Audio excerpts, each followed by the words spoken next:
नमस्कार विद्यार्थी मित्रांनो, आज आपण इयत्ता 10वी सांख्यिकी म्हणजे स्टॅटिस्टिक या भागाचा तिसरा भाग बघणार आहोत। याआधी आपण सांख्यिक सामग्रीचे मध्य, मध्यक आणि बहुलक कसे काढायचे ते बघितलं। पण आता हे जे सांख्यिक सामग्री आपण संक्षिप्त रूपात सादर करतो आणि सारणीच्या रूपात मांडतो आणि त्यामध्ये जी माहिती दिलेली असते त्यावरून आपल्याला बरीच माहिती मिळते, पण त्यापेक्षा अगदी सोप्या आणि सहज अशा पद्धतीने समजण्यासाठी सारणीच्या रूपात दिलेली माहिती झटकन लक्षात येण्यासाठी, सामान्य माणसांना ती समजण्यासाठी, म्हणजेच सर्वसामान्य लोकांचे लक्ष सामग्रीतील महत्त्वाच्या बाबींकडे वेधण्यासाठी या माहितीचे सादरीकरण वेगळ्या पद्धतीने सुद्धा करता येतात। या पद्धतीमध्ये आपण जे सामग्रीचा जो डाटा आहे, हा डाटा प्रेझेंटेशन हे पिक्चरच्या स्वरूपात करू शकतो। पिक्चर्स म्हणजे जसं टेबल स्वरूपात, म्हणजे सारणी करतो, त्या सारणीमध्ये अवर्गीकृत सारणी, वर्गीकृत सारणी या दोन पद्धतीमध्ये आपण बघू शकतो। जसं आपण म्हटलं, डाटा प्रेझेंटेशन हे आपण 3 प्रकारे करू शकतो: tabulation, pictorial presentation and graphical method. टॅब्युलेशनमध्ये अनग्रुप्ड आणि ग्रुप्ड असे 2 प्रकार आपण बघितलेले आहेत। इयत्ता 9वी मध्ये आपण हा भाग शिकलेलो आहोत। पिक्टोरियलमध्ये बार डायग्राम अँड पाय डायग्राम म्हणजे चित्ररूप पद्धतीमध्ये स्तंभालेख आणि वृत्तालेख म्हणजे वर्तुळामध्ये दिलेली माहिती पूर्ण दाखवल्या जाते, त्याला आपण वृत्तालेख म्हणतो। आणि या बार डायग्रामचे आपण पुन्हा 4 भाग पाडलेले आहे: एक साधा स्तंभालेख, जोड स्तंभालेख, विभाजित स्तंभालेख आणि शतमान स्तंभालेख। म्हणजेच simple bar diagram, joint bar diagram, divided bar diagram and percentage bar diagram. Graphical मेथडमध्ये एक लाईन ग्राफ जो आपण काढलेलाच आहे, आणि दुसरा आहे histogram and frequency polygram. Line graph म्हणजे रेषालेख, जे आपण एका रेषीय इक्वेशनचे आपण काय करतो, एक लाईन काढतो। आपण या आधी काढलेले आहेत आणि लिनियर इक्वेशनमध्ये आपण ते सॉल्व सुद्धा केलेले आहेत ग्राफिकल मेथडनी। आयतालेख आणि वारंवारता बहुभुज अशा प्रकारे दिलेल्या माहितीचे, दिलेल्या सामग्रीचे आपण प्रेझेंटेशन करू शकतो। त्यामध्ये आपल्याला आज हिस्टोग्राम आणि फ्रिक्वेन्सी पॉलीग्राम पाहायचं आहे। हिस्टोग्राम म्हणजे आयतालेख। आयतालेख व तो काढण्याची रीत आपण एका उदाहरणाद्वारे शिकूया। पहिली उदाहरणे दिली आहे, एक्झाम्पल दिले: the table below shows the net assets value NAV per unit of mutual fund of some companies. खालील सारणीमध्ये विविध कंपन्यांच्या म्युच्युअल फंडाचे एका युनिटचे नक्त मालमत्ता मूल्य दिले आहेत। त्यावरून draw histogram representing the information NAV and number of mutual fund. 8 ते 9 NAV असलेले, मुक्त व्हॅल्यू असलेले, 10 ते 11 नक्त व्हॅल्यू असलेले, 12 ते 13 मध्ये किती आहेत, आणि 14 ते 15 आणि 16 ते 17 मधले दिलेले आहेत। सगळ्यात पहिले ज्यावेळेस आपण हिस्टोग्राम काढतो त्यावेळेस आपल्याला वर्ग हे सलग करून घ्यावे लागतात, म्हणजे कंटिन्युअस क्लास प्रेझेंट्स करावे लागतात। इथे जर आपण बघितलं, 8 ते 9, 10 ते 11, 12 ते 13, 14 ते 15, 16 ते 17 असं दिलेलं आहे। पण यामध्ये वर्ग हे सलग नाही आहेत, म्हणजे कंटिन्युअस क्लास नाही आहे। मग त्यासाठी काय करतो आपण, याच्या आधीचा आकडा म्हणजे 7 आणि त्याला 0.5 लावतो, म्हणजे 7.5। कंटिन्युअस क्लासेस केले तर काय होईल, 7.5 आणि याला 0.5 लावतो, म्हणजे 7.5 ते 9.5। इथे पण तेच होईल, 9.5 ते 11.5, 11.5 ते 13.5, 13.5 ते 15.5, 15.5 ते 17.5. नंबर ऑफ म्युच्युअल फंड्स म्हणजेच फ्रिक्वेन्सी दिलेली आहे. त्यावरून आपल्याला त्याचा ग्राफ काढायचा आहे. आता ग्राफ काढण्यासाठी जर आपण साधा एक ग्राफ घेतला तर इथे आपल्याला एक्स ॲक्सिसवर एक लाईन फाडावी लागेल आणि त्याला परपेंडिक्युलर वाय ॲक्सिस काढावं लागेल आणि त्याला एक्स डॅश नाव द्यावं लागेल आणि या लाईनला द्यावं लागेल वाय डॅश. इथं जर बघितलं आपण फ्रिक्वेन्सी 20, 40, 30, 25, 15 आहे. म्हणजे 25 आणि 15चं याच्यावरून जर लक्षात, इथे आपल्याला प्रॉब्लेममध्ये दिलेलं नाही आहे की तुम्ही एक्स ॲक्सिसवर असं प्रमाण घ्या आणि वाय ॲक्सिसवर असं प्रमाण घ्या. म्हणून आपण 5चं जर प्रमाण घेतलं तर आपल्याला या व्हॅल्यूज बरोबर मांडायला सोपं जाईल. म्हणून हा जो ग्राफ असतो इथून इतक्या पहिला आपला 5, दुसरा 10, 15, 20, 25, 30, 35 आणि 40. आता इथे जर बघितलं तर हा 0 असतो. मग हा 0 नंतर लगेच 7.5 आलं आणि हा 7.5, मग 9.5, मग 11.5, मग 13.5, मग 15.5 आणि 17.5. जसं आपण ॲक्सिसवर रिअल नंबरवर 1, 2, 3, 4 लिहितो तसंच आपण एक सोडून काय केलेलं आहे इथे नंबर लिहिला आहे. पहिल्यांदा फक्त पहिली खालची वर्गमर्यादा घेतली आणि मग प्रत्येकाच्या खालच्या वर्गमर्यादा घेऊन आपण काय केलेलं आहे इथे लिहिलेलं आहे.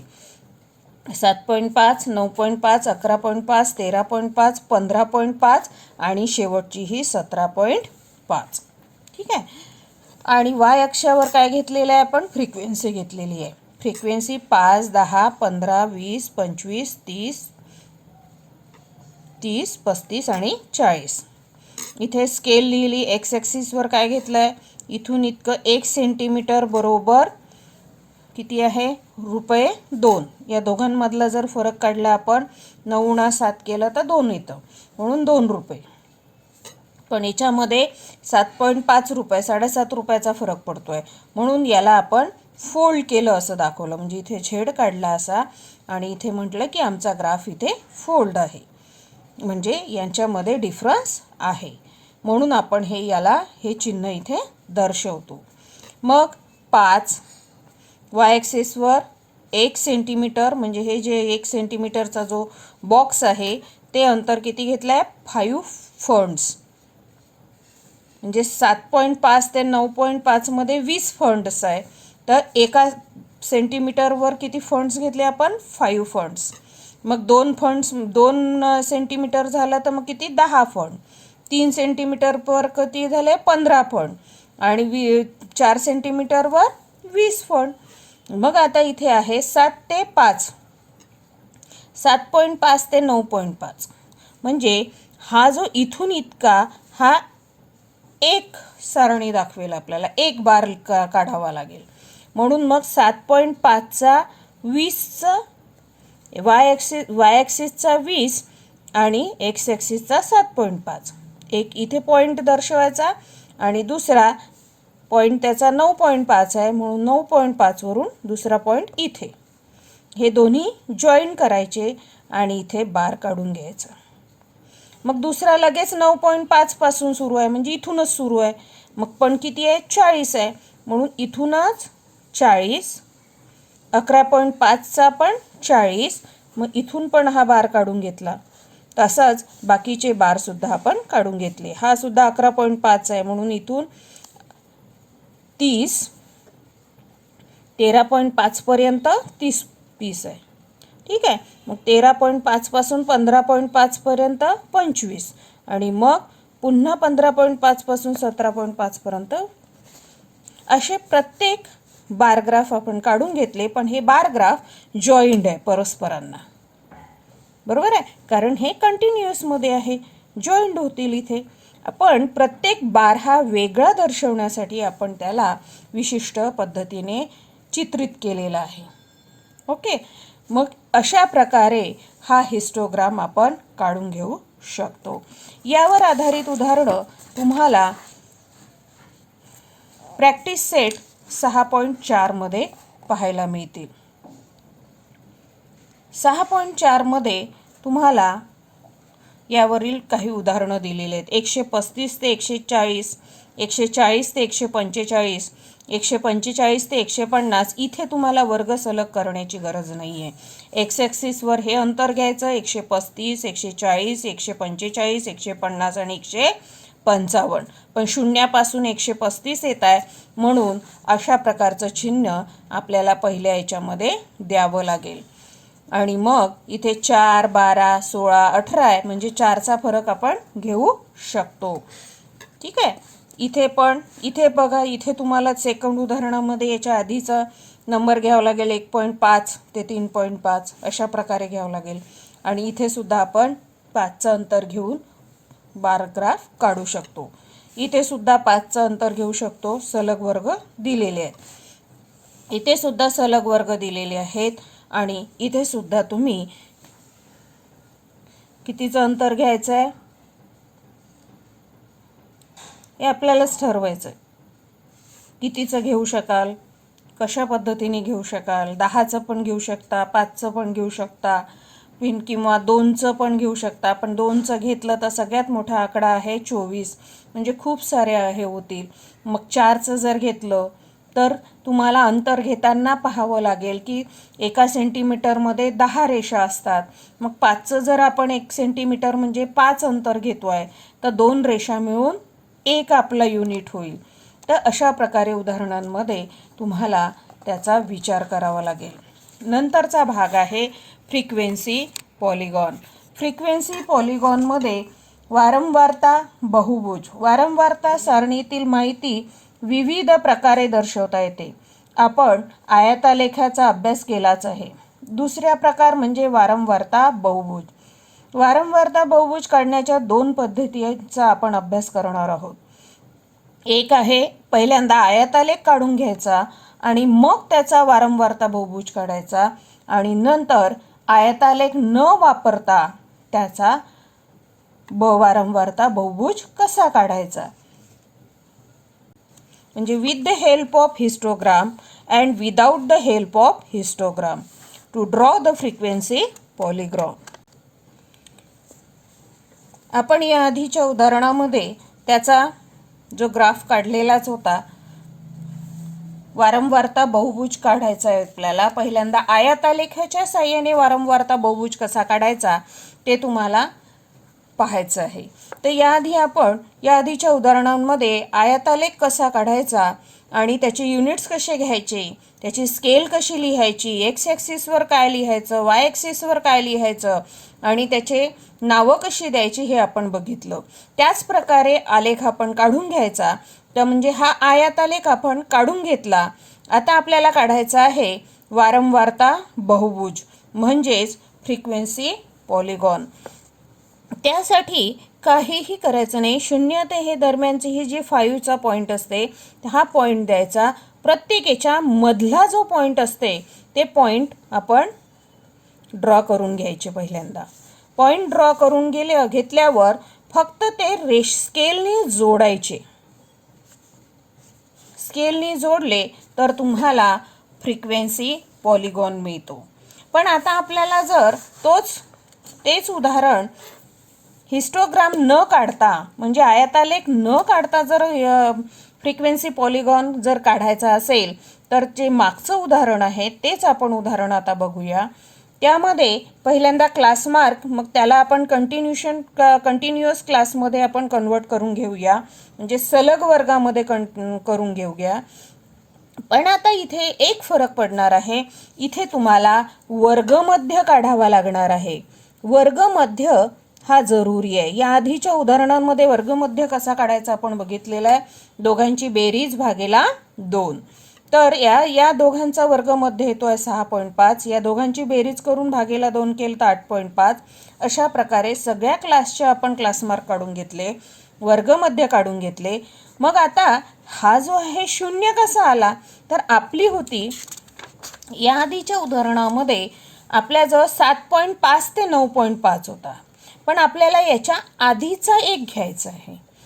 म्हणजे काय येईल तो 5.5 ते 7.5. म्हणजे 8 ते 9 होता तर त्याच्या आधीचा एक वर्ग लिहिला आणि 16 ते 17 होता तर त्याच्या नंतरचा एक वर्ग आपण लिहिलेला आहे. म्हणजे क्लास लिहिताना जे आपल्याला दिलेले आहे 8 ते 9 पासून 16 ते 17 पर्यंतचे क्लास दिलेले होते.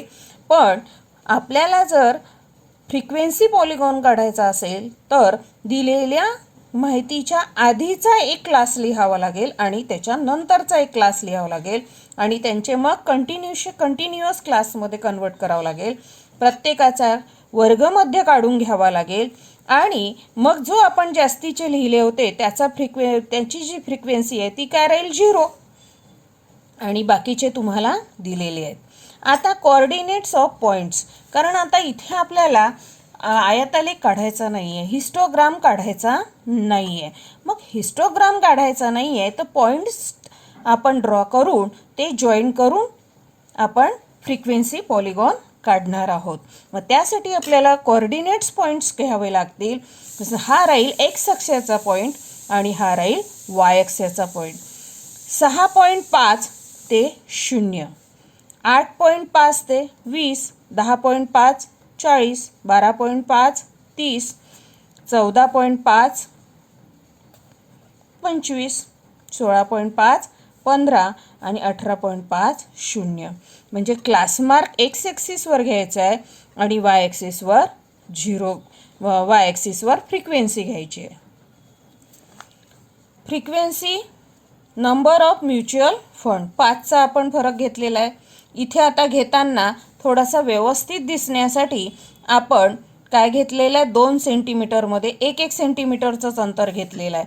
1 सेंटीमीटर म्हणजे 5 फंड घेतला आहे इथून इतकं, कारण या दोघांमधला फरक कितीचा आहे 2चा आहे. तर आपण कितीचा घेतला 5चा घेतलेला आहे. बघा इथं 1 सेंटीमीटर बरोबर 2 रुपीज. ठीक आहे.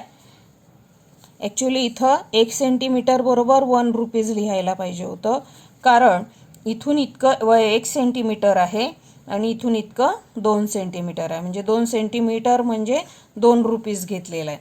पण 1 सेंटीमीटरचं इथे काय आहे 1 रुपीज आहे.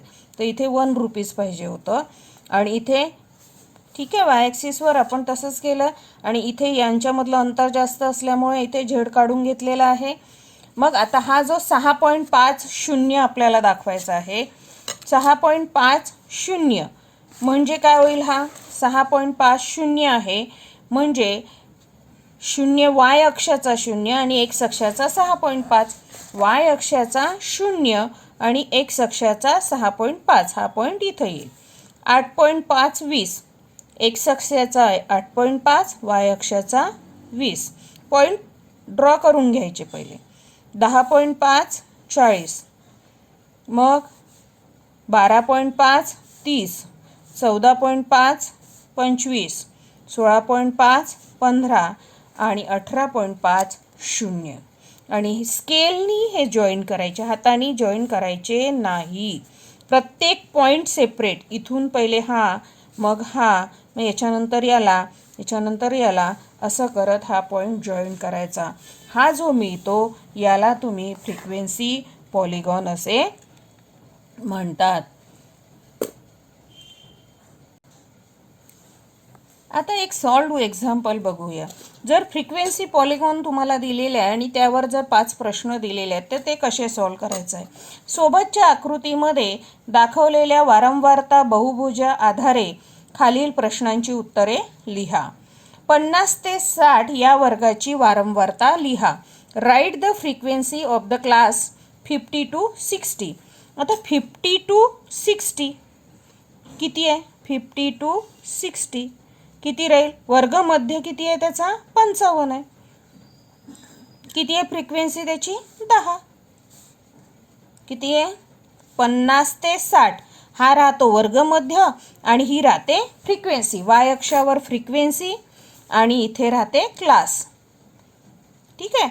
50 ते 60 हे वर्ग आहे पण त्याचा मधला घेतलेला आहे पॉईंट म्हणजे वर्गमध्य झालेला आहे 55 आहे ना. 60 अधिक 50चा बेरीज केली आणि भागेला 2 केलं तर 55. तसंच हे 45, 35, 25, 15 या प्रकारे तुम्ही उदाहरणं सोडवू शकता.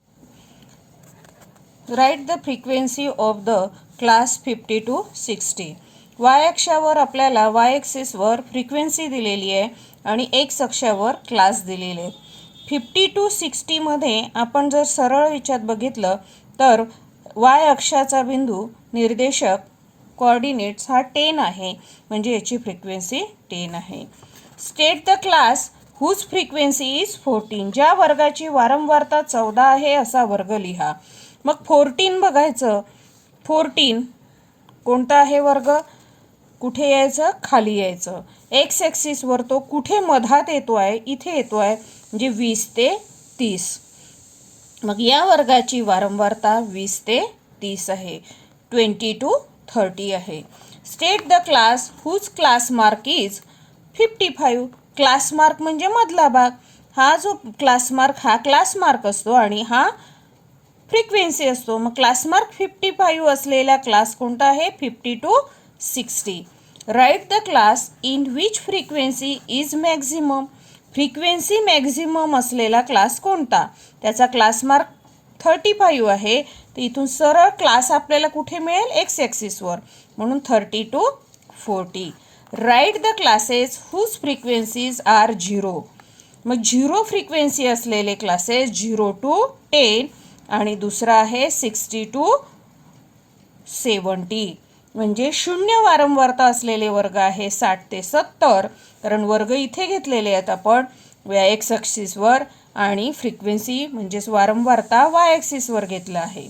सगळ्यात जास्त वारंवारता असलेला वर्ग आहे आपल्याजवळ 30 ते 40 आणि 0 वारंवारता असलेला आहे 0 ते 10 आणि 60 ते 70. ओके.